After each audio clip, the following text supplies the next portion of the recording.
Welcome to the In.It podcast. We are here with Vicki. Is it Bain or Bain? Bain. Vicki Bain, okay. yeah. I'm always so scared of mispronouncing people's last names. That's okay, I lived in France for a while, so I got Bain quite a lot. That's fine. It means bath, yeah. Fair enough.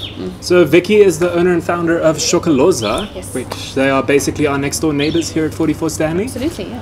And you guys make the most delicious chocolates That's our mission in life. and some amazing coffee as well. Tell me how you got started. So we started, Chocoloza was actually born in Belgium, so I lived in Belgium for a while and I trained there, and the idea for Chocoloza came out of that. We wanted to combine really, really good Belgian chocolate with the best of our ingredients, because we have the best fruits and nuts and dairy on the planet. And So by we you mean South Africa? South Africa, absolutely, yeah. And I think anybody that's lived out of South Africa can attest to that. Yeah. So we wanted to combine the two, and we wanted to make it proudly South African. So that's why our tagline is seriously Belgian, naturally African. So we source, our chocolate is Belgian, but everything else is local. From our packaging, to our raspberries, to our team, everything is proudly South African. It's amazing. So I know you have a background in environmental law and sustainability. That's right. So how did that sort of translate over? So yeah, I'm still a big tree hugger, and my background in environmental law and sustainability translates by being, for instance, all of our packaging is locally made. It's all made from recycled board, and when somebody brings back a box, we give them a free chocolate just to keep it going. Yeah. So my concerns about sustainability translate into sourcing for us. So for instance, we don't use any palm oil because there's massive deforestation issues around that, and we want to purchase our ingredients locally, so have the smallest carbon footprint as possible. So when I started Chocoloza and I was trying to find a local supplier of packaging who used local board, people told me, "You're not in Europe anymore, lady. You can't do that here." To which I said to them, "Thank you for your advice. I will ignore it and do it anyway." So we have been able to. So our entire brand is really my personality. Like, I won't buy anything with palm oil in. I try to buy local, and no preservatives, no artificial flavors, no palm oil, recycled local ingredients as much as possible. That's amazing. Yeah, and also from a social perspective, to try and do something about, I mean, it's a drop in the water, right? But we try to, our team is all women, and they've all been trained up. So the idea is to try and build up a team of women that maybe otherwise would not have had the opportunity to do it. And we have some of the best chocolatiers in the country working for us now. That's amazing. So you bring people in and teach them skills they can use outside of Chocoloza as well. Absolutely, yeah. But we felt that if you want to make a tiny difference with poverty, it's best to start with the women in our country. So we're very big on women empowerment. That's great. I think with a lot of people, or with a lot of people trying to empower people, or just help the poverty and whatnot, it becomes a thing where you almost focus too much on the bigger problem, and I feel like sometimes just honing in on one person, you can really help one person if you possibly can. If everybody did, that would change a lot. Exactly, because you instill in that person then the same sense of you can actually help someone, and then maybe they go on and change someone else's life, and then it's a whole knock-on effect. Yeah, so I think that's focusing on the micro is a very good way to do it. Absolutely, and I mean, for some of us, it's all we can control, right? But I think we do have a duty to do something. Whatever you can, do something. I was lucky enough to be able to go overseas, and we need to spread that around. I was lucky enough and privileged enough to be able to do that. And if I can bring that home and train 5 people on really to have the same skills that I had overseas, then that's kind of what we're about. Yeah. So, yeah. So what were you doing before Chocoloza? Environmental law, sustainability. Yeah. So I was working in Brussels. Yeah, I actually started off working for the lottery here. Okay. So you're probably not old enough to remember, but we used to have your Tuba and Viva and Zama Zama scratch cards. I remember the scratch cards. Do you? Yeah. I used to work for them. We used to answer the phone, and that kind of took me on. But my background is environmental law, so that took me on a journey that took me to France and Belgium. But I was never intending to be away for so long. Really good planning skills, supposed to be in France for 1.5 years and ended up in Belgium for 14 years. Crazy? Yeah, absolutely. I was very homesick. I actually married a Belgian guy, our daughter was born there, and I spent a long time trying to get home. I literally got off the aeroplane and burst into tears. was so happy to be back. It was a really long time. I really, really missed home. And I'm not going anywhere again, ever. I'm done. I'm staying here. That's it. I feel exactly the same. My dad's been living in Switzerland for the last 10 years. Oh, really? I visited him twice there, and the one time we were there for a month, and within a month I just wanted to come home. Exactly. Like, so bad. Because home is when your soul is. It's where your soul, and yes, it's... Oh, thank you so much. Thank you so much, Valala. Thank you. Look at those coffee skills. Yeah, those are amazing. Thank you. You know, and there's something about just, it's your culture and your people, and I don't know, I miss that in Belgium. Belgium is very well organized. It's a beautiful country. It really is my second home. But this is home. Yeah. With all the problem and the beauty and all of that, I wouldn't change it for the world. I just love it so much. It's also exciting to be here. It feels like there's always something going on. There's always opportunity. That's the thing. And there's a lot of misery as well. Yeah. Absolutely. Absolutely. I feel like we're a lot better at helping each other here. I feel like people are a lot more connected. Like, a silly thing, being able to just buy from your local next door person and she's supporting her family doing that.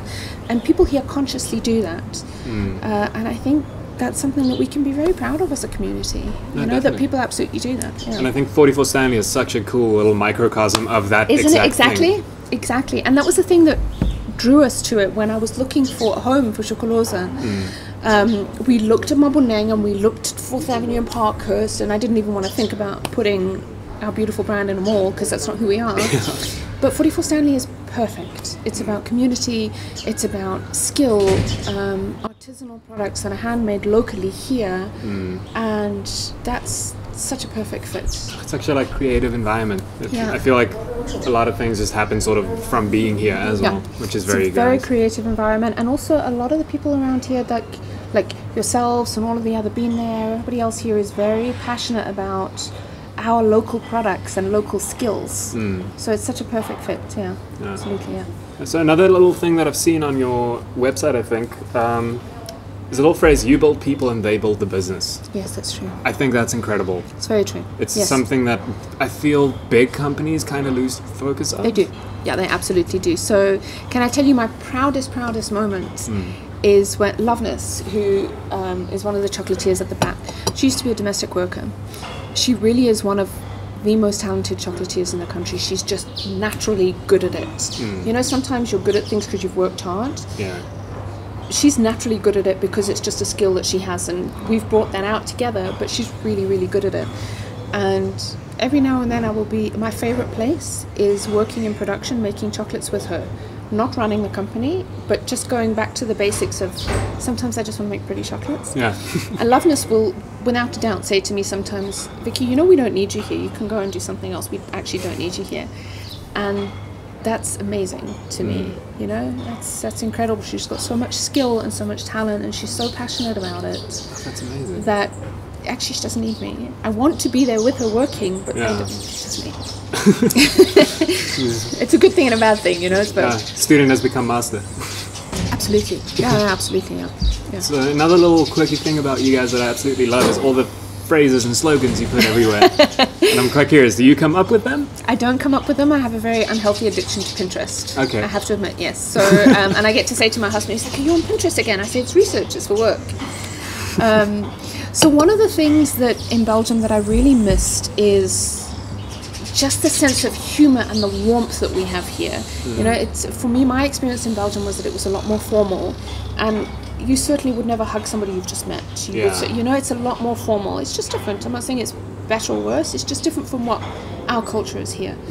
And part of what we wanted to do with Seriously Belgian, Naturally African was make it, yes, it's really good chocolate, but yes, you can be a student from UJ and you can come in and put your feet up and you can surf the Wi-Fi all afternoon and nurse one coffee. Perfectly fine with that. Yeah. You know, you don't have to feel that just because it's really good coffee, really good chocolate, you don't have to feel that it's Lani or exclusive or you're not allowed, you know? Absolutely, that's not what we're about. And that was part of what we wanted to do, was make it fun and funky and approachable. But the whole vibe I get from the shop every single time I walk in is just warm and friendly and welcoming. Like it never feels like you're in like a shop where you don't want to touch anything. Exactly, thank you, my day is made. That's exactly what we were trying to do. Because that was my feeling when you go into a patisserie in France or a chocolaterie somewhere. It's very, for me, I grew up in the South. I grew up in Alberton. You know? So I felt very formal and quite, I need to be careful on my shoes clean kind of thing. Yeah. And that was exactly the vibe that I didn't want to create here, which is why we've got the chocolate lounge and you can sit and chill. That's why we put funky sayings all over the place, because you don't need to take it that seriously. Yeah. Just because it's good quality doesn't mean it needs to be snobbish. Yeah. I hear you. And I think mission accomplished on that one. Thank you very much. My day is made. I'm happy to hear that. Names in school can be quite dangerous. I know. What is your surname? Jordan. Ah, okay. I actually have the most Afrikaans name in the world. Werner Jacobus Jordan. Where did you go to school? So I'm from Bloemfontein. Very, very Afrikaans. I was in Grey College for a little while. Oh, really? And you didn't become a cricketer? No, unfortunately not. My brother-in-law is actually a cricketer. Riley Rousseau. Really? Yeah. Oh, wow, that's amazing. I'm a big cricket fan. No, I didn't want to do any sports other than squash. And I thought, because you're supposed to do a winter and a summer sport in Grey, I thought, okay, cool, I can get away with it because you can play squash the whole year round, and then they weren't happy with that. Oh, really? So I was the girl that used to rock up at school, so I went to Brackenhigh in Alberton, and I used to turn up, so they caught me standard 6, right, which is now grade 8. I need to convert it. First year of high school, they caught me, and I had to get tried out for athletics, which I hate, and I am not physically coordinated whatsoever. It's not one of my skills. Yeah. Very good at making chocolate, really bad at hurdles.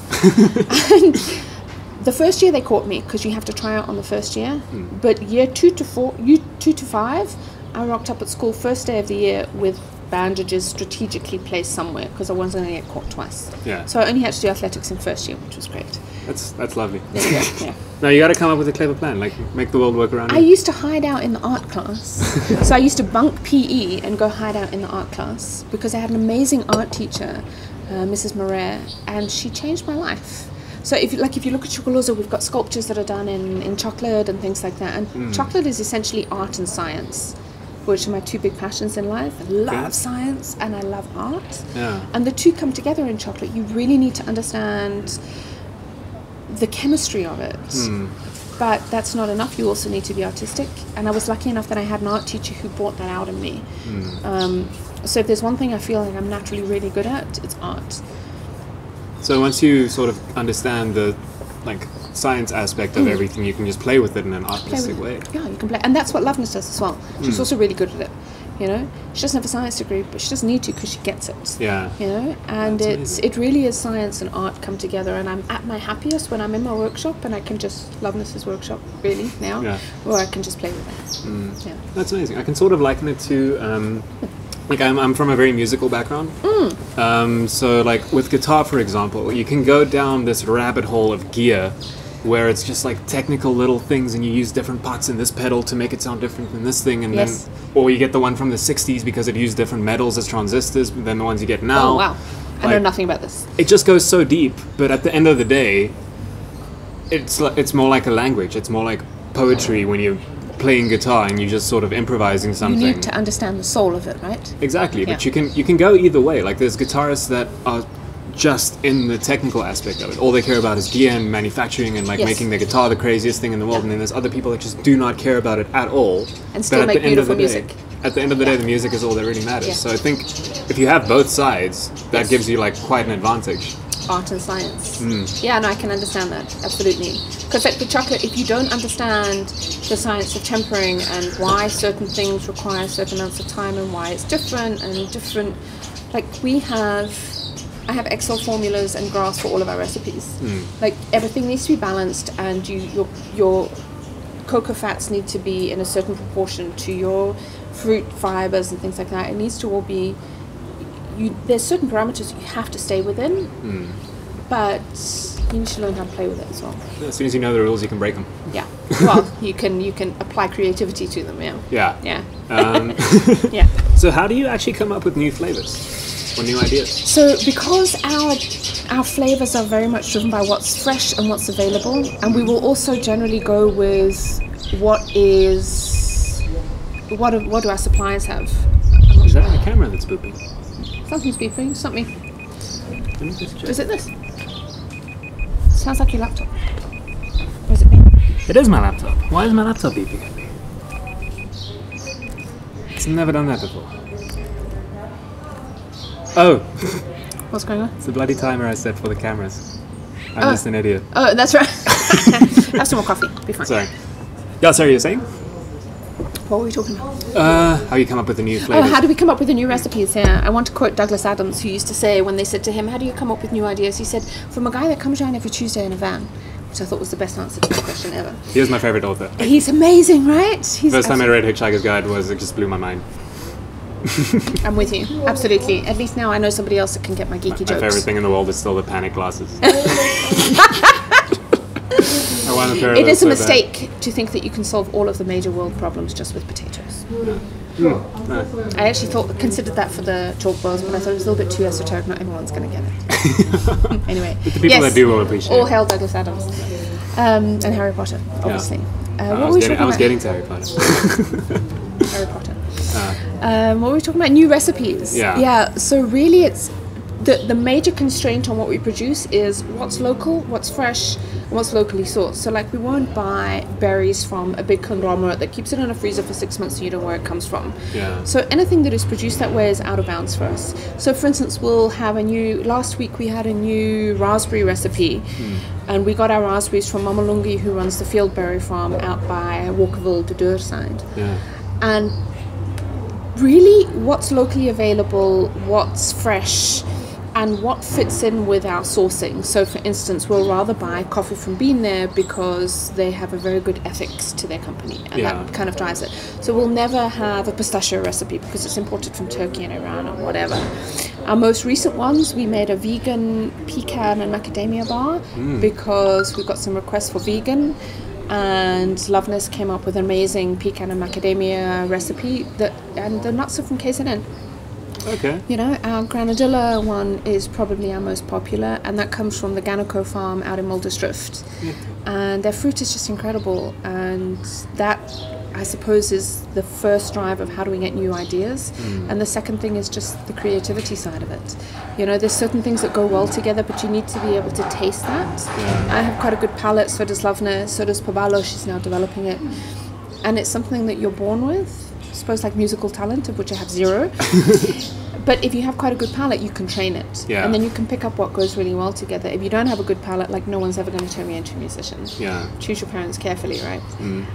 So that's the other thing, really. What's fresh, what's seasonal, what's local, what fits in with what we want from our suppliers, really. And then we just play.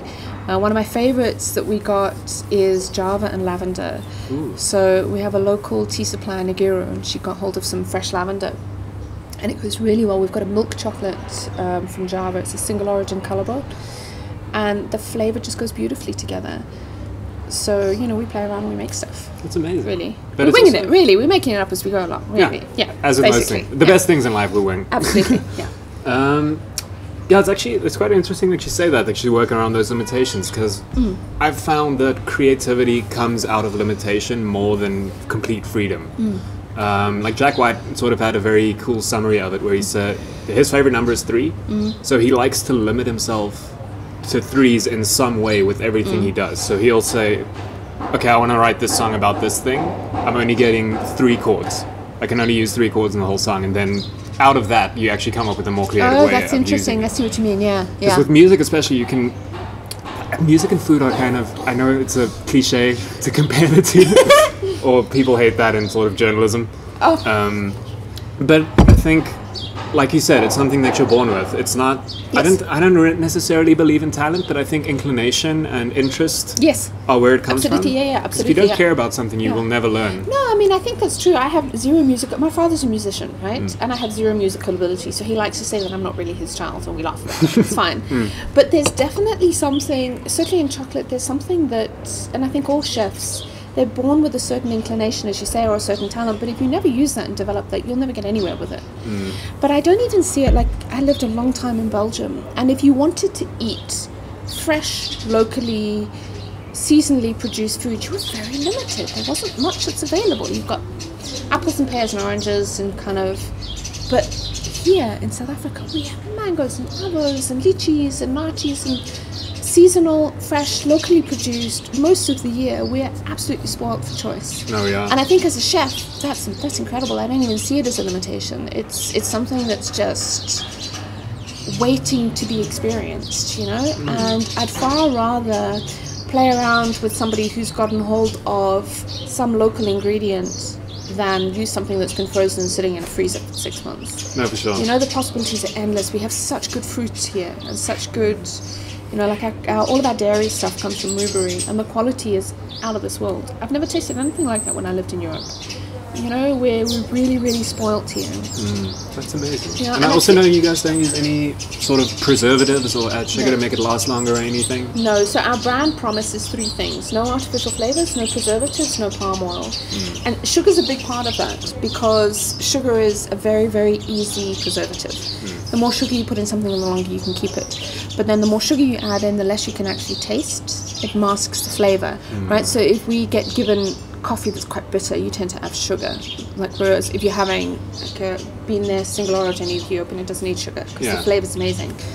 And sugar is a very, very cheap preservative. It's a very cheap bulking agent. But the more that you put in, the longer you can keep your chocolates. But when I'm making chocolates for you, I don't want you to put them on a shelf for 6 months. I want you to enjoy them tonight, immediately, like doing what you love most. And it's in chocolate. There's a seesaw effect with quality and shelf life. You cannot have both. You can't have both. You can't have fresh Newbury cream and granadillas from Ganoco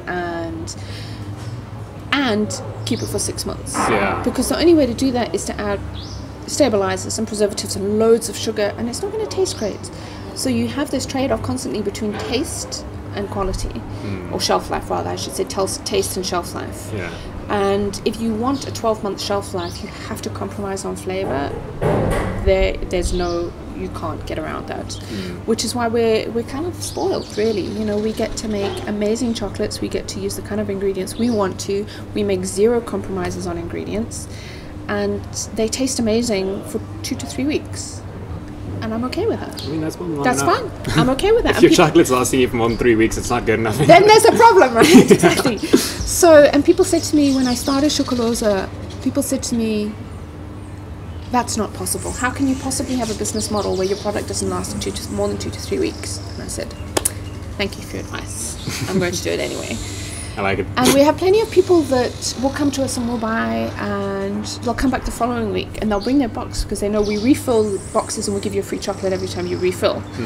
And it doesn't need to sit on the shelf at Macro for 12 months. Yeah.